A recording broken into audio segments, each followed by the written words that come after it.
बातचीत करेंगे इसी मुद्दे को लेकर के, क्योंकि पराली जलाने को लेकर के हरियाणा सरकार अब काफी सख्त हो गई है। गुलशन, ओवर टू यू।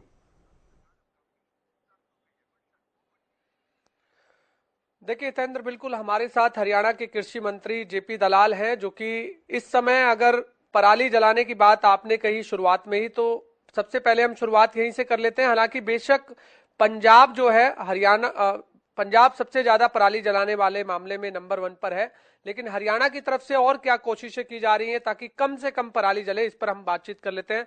मंत्री जी, पंजाब बेशक सबसे ज्यादा है पराली जलाने वाले मामले में। अभी हमने एक रिकॉर्ड भी देखा है कि जिसमें 15 सितंबर से और अब तक 1037 मामले दर्ज हुए हैं पंजाब की तरफ से, और हरियाणा की तरफ से उससे बेहद 1 गुना 3 गुना से बहुत कम है। कैसे देखते हैं?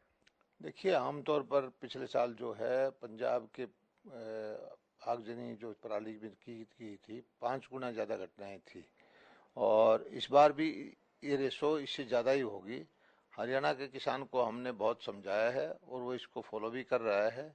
इस बार ये थोड़ी सी ज़्यादा घटनाएं इसलिए दिख रही हैं कि इस बार हमने प्रोक्योरमेंट सीजन को एडवांस कर दिया। 25 तारीख से हमारी जो प्रोक्योरमेंट शुरू हो गई है, पंजाब में शुरू हुई है 1 तारीख से। तो एक तरह से हमारा जो धान आने का समय जो है, कटाई का, निकलवाई का डबल है। और फिर भी हम जहाँ कोई घटना होती है उसमें जुर्माना भी करते हैं, किसानों को समझाते भी हैं, किसानों को डिकम्पोजर भी दे रहे हैं, मशीनरी भी हमने किसानों को सीआरएम के माध्यम से बहुत सारी दी है, पराली प्रबंधन की व्यवस्था भी की है। जो नहीं किसान जलाते 1000 रुपये एकड़ के उसको भी देते हैं, और पराली कंजम्पशन के लिए हमने बहुत सारी प्लांट भी लगाए हैं। और हरियाणा सरकार पूरा संवेदनशील है। दिल्ली में धुआं ना हो, हरियाणा में धुआं ना हो, इसके लिए पूरी कोशिश कर रहे हैं, और मैं समझता हूँ किसान इसमें हमारा साथ दे रहे हैं। मंत्री जी, सबसे ज्यादा अगर पराली जलाने के मामले दर्ज हुए हैं तो वो कुरुक्षेत्र में हुए हैं, लगभग 49 मामले। क्या वहां पर कुछ खास फोकस रहेगा? नहीं, ऐसा नहीं है। ये इसका सही आंकड़ा तो लास्ट में आएगा। और अभी जो इसके सैटेलाइट से फोटो ली जाती है, कोई पराली जलाने के बजाय कोई और भी आगजनी छोटी सी हो जाए वो भी इसमें हो जाता है। वेरीफाई करके सही डाटा आएगा जब ही हम बता पाएंगे। लेकिन मुझे इतना पता है कि हर साल हमारे ये पराली जलाने की घटनाएं कम होती जा रही हैं, और इस साल की जो घटनाएं होंगी वो पिछले साल से भी कम होंगी। मुख्य सचिव संजीव कौशल ने कल वर्चुअल बैठक की सभी डिप्टी कमिश्नर के साथ। उन्होंने कहा कि पराली जहां भी जलाई जाएगी, व्यक्तियों के साथ साथ उन अधिकारियों पर भी कार्रवाई होगी जिस जिले में पराली जलाई जाएगी। तो सख्त निर्देश, कड़ी कार्रवाई करने के दिए। देखिए, हम कानून का पालन करने वाले लोग हैं, किसान को समझाते भी हैं, किसान को इंसेंटिव भी देते हैं, और फिर भी कोई किसान कोई गलती करता है तो उसको जुर्माना देना पड़ता है। और हरियाणा के अंदर पराली जलाने की घटनाएं हर साल कम से कम होती जा रही हैं। आज कैबिनेट की बैठक भी है, तो पराली को लेकर कुछ खास कदम उठाए जा सकते हैं? कोई नीति नहीं, लाई ये जा तो सकती हमारा विभाग की जो है, हम कार्रवाई करते रहते हैं, और जो भी कैबिनेट की मीटिंग में होगा उसकी ब्रीफिंग उसके बाद आपको आ जाएगी। वो बैठक से पहले इसकी चर्चा हम नहीं करते। है? हरियाणा कृषि विकास मेला 3 दिन हिसार में रहा, क्या कुछ उसमें खास रहा? कृषि से जुड़े मुद्दे क्या क्या रहे? बहुत ही जबरदस्त मेला रहा। हर साल की भांति इस बार भी कृषि विश्वविद्यालय जो चौधरी चरण सिंह जी के नाम से है, उसमें लाखों की संख्या में किसान आए। इस बार की खासियत ये रही कि हमारे महामहिम उपराष्ट्रपति जगदीप धनखड़ जी, जो खुद किसान पुत्र हैं, वो उन्होंने इसकी ओपनिंग की, और किसानों को इनाम भी दिए, और किसानों को आमंत्रित किया है कि आप मेरे यहाँ मेरे मेहमान बन के आए, मेरे साथ भोजन करके जाएं। और 13 तारीख को मैं उनको लेके जाऊंगा। किसान जो सम्मानित हुए हैं उनको राष्ट्रपति उपराष्ट्रपति जी के द्वारा उनको भोजन करवाया जाएगा, पार्लियामेंट हाउस दिखाया जाएगा। ये बहुत बड़े सम्मान की बात है, और इस मेले को हम और भी हर साल बढ़ाएंगे। हम समझते हैं कि ये किसानों का एक महाकुंभ हो, पूरे दुनिया के किसान इसमें आए, देश के ही नहीं, इस लेवल तक इसको ले जाना चाहते हैं। मेले में आकर के किसान जो नई विधियां हैं, कृषि की, सिंचाई की, बागवानी की, क्रॉप डाइवर्सिफिकेशन की, नए खाद, नई बीज, नई दवाइयाँ, नई मशीनरी, सब चीज़ देखते रहते हैं, उससे बहुत लाभ उठाते हैं। और इस मेले में हम किसानों को इनाम भी देते हैं, और प्रगतिशील किसानों का चयन भी करते हैं, और उन किसानों से प्रार्थना करते हैं कि आप भी अपनी तरह के किसान दूसरों को बनाएं, 10-10 प्रोग्रेसिव फार्मर तैयार करें, जिससे कि सारे किसान समृद्ध हों, सक्षम हों और आत्मनिर्भर हों। आपने मंत्री जी ये सब कहा, लेकिन किसान इस तरह के मेले से कितना जागरूक होता है? क्योंकि ग्रामीण किसान अगर कहें तो वो तरह तरह की टेक्नोलॉजी उस किसान मेले, विकास मेले में आती है, तो क्या कितना जागरूक होता है? हमारी जो कृषि विश्वविद्यालय है जो हिसार का, वो बहुत प्रमुख विश्वविद्यालय है। किसानों को इस पर भरोसा है। 20,000 से ज़्यादा लोग तो किसान यहाँ से बीज ही लेके गए हैं। अब कल्पना कीजिए कि कितनी हाजिरी रही होगी। और यहाँ से ये बीज तो है सरकारी, जो प्राइवेट कंपनियां बेचने वाली थी उसमें कई गुना उससे उनसे लेके गए हैं, कुछ पौध लेके गए हैं। तो हर चीज़ जो हाँ देखते रहते हैं उसको खेत में ले जा करके उसमें उपयोग में लाते हैं और नई तकनीकी सीखते हैं, नए बीज ले जाते हैं, नए कृषि की विधियाँ सीखते हैं और इसी का परिणाम है कि हरियाणा कृषि में अव्वल है। अब कुछ पॉलिटिकल सवाल है मंत्री जी। कल दीपेंद्र सिंह हुड्डा राज्यसभा सांसद ने एक प्रेस कॉन्फ्रेंस चंडीगढ़ में की है। उन्होंने कहा है कि हरियाणा बेरोजगारी में नंबर 1 हो गया है। भारत सरकार के आंकड़ों के मुताबिक 9% जो है, उन्होंने बताया है कि हरियाणा में बेरोजगारी है। 2013-14 का उन्होंने आंकड़ा दिया, उन्होंने कहा कि 2.9% बेरोजगारी थी।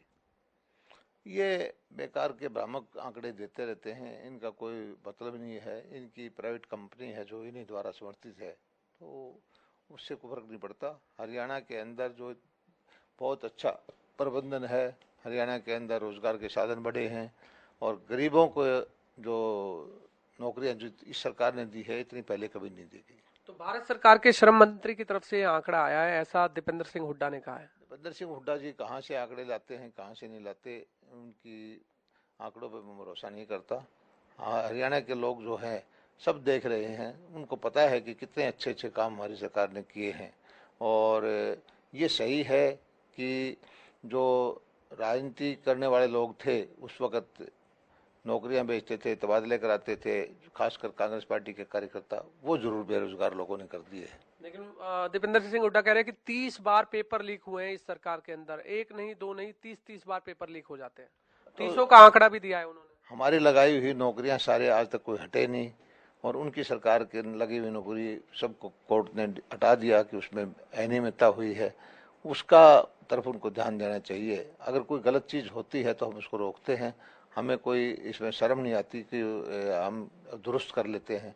और उनकी ऐसा नहीं है कि बाद में 10-10 साल के बाद बच्चे जो हैं कोर्टों से हटके जाएं, तो उनकी सारी नौकरियां हटी हैं, हमारी कोई नहीं हटी है। पूर्व मुख्यमंत्री भूपेंद्र सिंह हुड्डा ने कहा है कि हमारी सरकार आने पर 4 डिप्टी सीएम बनाएंगे। एक दलित होगा, एक ब्राह्मण वर्ग से होगा, एक ओबीसी होगा, एक सामान्य वर्ग से होगा। कैसा देखते हैं? नहीं, सरकार उनकी आ कहाँ रही है? किसने कहा है कि उनकी सरकार आएगी? और सरकार लाने के लिए तो वो 4 क्यों? अगर सरकार के लिए 40 एमएलए चाहिए तो वो तो ये भी कह सकते हैं कि एक सीएम होगा और 45 डिप्टी सीएम होंगे। उससे क्या फर्क पड़ता है? कुछ भी कहें वो। लेकिन भूपेंद्र सिंह हुड्डा ये डिसाइड कर रहे हैं कि 4 उप मुख्यमंत्री होंगे, क्योंकि बीजेपी में पार्लियामेंट्री बोर्ड तय करता है कि कौन मुख्यमंत्री होगा या कौन डिप्टी सीएम होगा। क्या आपको लगता है कि हरियाणा, अगर कांग्रेस की बात करें तो सीडब्ल्यूसी तय करती है, ऐसा कहा जाता है, लेकिन यहाँ पर भूपेंद्र सिंह हुड्डा कह रहे हैं कि 4 डिप्टी सीएम होंगे और कांग्रेस के विधायक भी ये कह रहे हैं कि हरियाणा में तो भूपेंद्र सिंह हुड्डा ही तय करेंगे कि जो भी कुछ होना है। भूपेंद्र सिंह हुड्डा के हाथ में विधायक बनाना नहीं है, उनके हाथ में मंत्री या मुख्यमंत्री बनाना नहीं है। उनके हाथ में जो काम है कि जिला अध्यक्ष बना दे, ब्लॉक के अध्यक्ष बना दे, उसमें तो वो बना नहीं पा रहे। उसमें तो हर जगह अब सिर फुटबॉल हो रही है। जो उनके हाथ में वो नहीं करने दे रहे। कांग्रेस के एक के मंच पर कांग्रेस के जो नेता हैं उनको इकट्ठा नहीं कर पा रहे, तो कहाँ से कांग्रेस आ जाएगी? कांग्रेस के विधायक नीरज शर्मा ने कहा है कि हुड्डा के नाम पर ही वोट मांगेंगे जितने भी कांग्रेस के उम्मीदवार होंगे। उनकी मर्जी है, हुड्डा के नाम पे मांगे, सोनिया जी के नाम पे मांगे या किसी और के नाम से मांगे।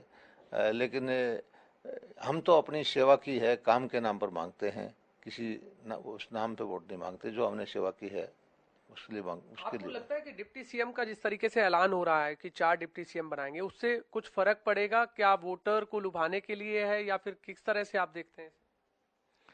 इन चीज़ों से पता है कि झूठे वायदे करके ये सरकारें बढ़ाने की कोशिश करते हैं। हरियाणा के मतदाता बहुत समझदार है, वो इनकी बातों में नहीं आने वाला।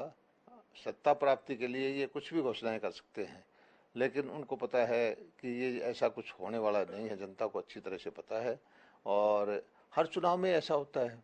पिछले लोकसभा के चुनाव थे, तब भी उन्होंने बहुत वायदे किए थे। 2 बार या 10 में से 0 सीट आई हैं और विधानसभा के चुनाव में भी हर बार यही कहते हैं कि हम सरकार बनाएंगे। 2 बार से देखो कांग्रेस का हाल क्या है। मुझे तो कांग्रेस कहीं दिखाई नहीं देती। लेकिन कांग्रेस पूरी तरह आश्वस्त है कि 2024 में उन्हीं की सरकार बनेगी। अच्छी बात है, इस भ्रम में रहे और जनता इनको आईना दिखा देगी। और लास्ट सवाल ले लेते हैं कि 9 साल लगभग हो चुके हैं आपकी सरकार को, 1 साल का समय बाकी है। किस तरीके से देखते हैं और आगे क्या कुछ प्लानिंग है आपकी तरफ से? देखिए, जिस तरह से इस संकट की घड़ी में कोरोना का टाइम था और वैक्सीन के लगा के लोगों की जान माल बचाई, फ्री गरीबों को अनाज दिया, जनधन के खाते खुलवाए, कश्मीर की समस्या का समाधान किया, यहाँ अंत्योदय परिवार योजना के माध्यम से गरीब कल्याण की योजनाएं लेके आई, गरीबों को रोजगार देने की बात है, तो निश्चित तौर पर जो है तीसरी बार भारतीय जनता पार्टी की सरकार यहाँ बनेगी। एक राहुल गांधी ने कहा है कि देश में जातीय जनगणना होनी चाहिए, जहां जहां कांग्रेस की सरकार है हम वहां जातीय जनगणना कराएंगे, और बीजेपी से भी मांग की है केंद्र सरकार से वो भी कराए। इनकी एक नीति रही है कि पहले माइनॉरिटी की बात करते थे, एक विशेष वर्ग की बात करते थे और बड़ा वर्ग था उसका हिस्सा उनको दे देते थे। अब उनको दिखाई देने लगा कि बड़ा जो वर्ग है देश के अंदर वो एक होता जा रहा है, तो उसको जातियों में बांटने की कोशिश कर रहे हैं, लेकिन लोग समझदार हैं, इनकी बातों में नहीं आएंगे। अभय सिंह चौटाला ने कृषि विकास मेले को लेकर कहा है कि ये सब ड्रामा है। वो तो हमारा फैसला किसान करेंगे। जब लाखों की संख्या में किसान आकर के और बीज ले जाते हैं, तकनीकी सीखते हैं, और ये मेला कोई अब नहीं कर रहे, हम सालों साल से होता आ रहा है। इस मेले की जो इंतजार करते हैं किसान भाई, उनको ड्रामा दिखता है तो उनके नजरिया सुधारने की जरूरत है। कृषि मंत्री की तरफ से पराली को लेकर बता दीजिए, किसानों को क्या आप अपील करेंगे? मैं तो हरियाणा के किसानों से प्रार्थना करता हूँ कि जो इक्का दुक्का घटनाएं होती हैं पराली जलाने की, कृपया वो ना करें। हम आपको डीकम्पोजर दे रहे हैं, मशीनरी दे रहे हैं, पराली खरीद रहे हैं। पराली के लिए आपको फायदा भी होगा और धरती माता की उर्वरा शक्ति को खत्म ना करें, वायु में प्रदूषण ना फैलाएं। और यही हाथ जोड़ के आपसे अपील है कि हरियाणा का नाम आगे करें देश के अंदर। बहुत बहुत धन्यवाद। आपने सुना हितेंद्र, हरियाणा के कृषि मंत्री जेपी दलाल, जिन्होंने पराली को लेकर साफ तौर से किसानों से भी अपील की है, और उन्होंने कहा कि हरियाणा में पराली को लेकर इक्का दुक्का घटनाएं हैं, उन्हें भी जल्द ही किसानों से अपील करिए कि वो इस तरह से घटनाएं ना करें। लेकिन इसको लेकर के जो हरियाणा के मुख्य सचिव हैं संजीव कौशल, उनकी तरफ से भी हर जिले के डिप्टी कमिश्नर को आदेश दे दिए गए हैं कि यदि कोई भी पराली जलाता है, व्यक्ति के खिलाफ तो कार्रवाई होगी ही, साथ ही जो उस जिले का अधिकारी होगा उसके खिलाफ भी कार्रवाई होगी।